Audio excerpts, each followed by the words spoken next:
আজকে দেখাবো সাধু মহারাজ কিভাবে ছুটে এসে আমাদের রুমে ঢুকে যায়। মানে সকাল রাত্রেবেলাতেও বাইরেই থাকে। ও তো আমাদের পাড়ার কোনো বাড়িতে যায় না।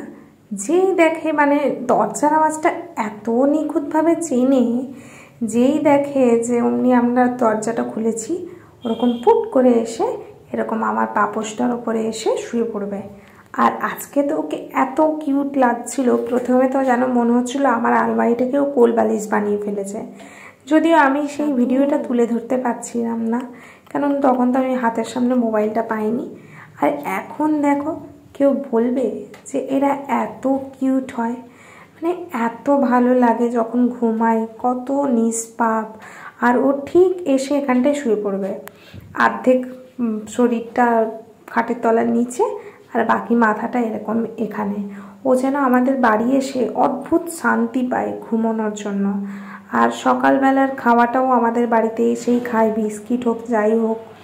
তারপরে শুধু ঘুমানোর জন্য ওর এত বায়না থাকে। যত বলি যে সাধু যা বাইরে গিয়ে ঘুম, যা বাইরে বেরো, কিছুতেই যাবে না। ও কি মিষ্টি না?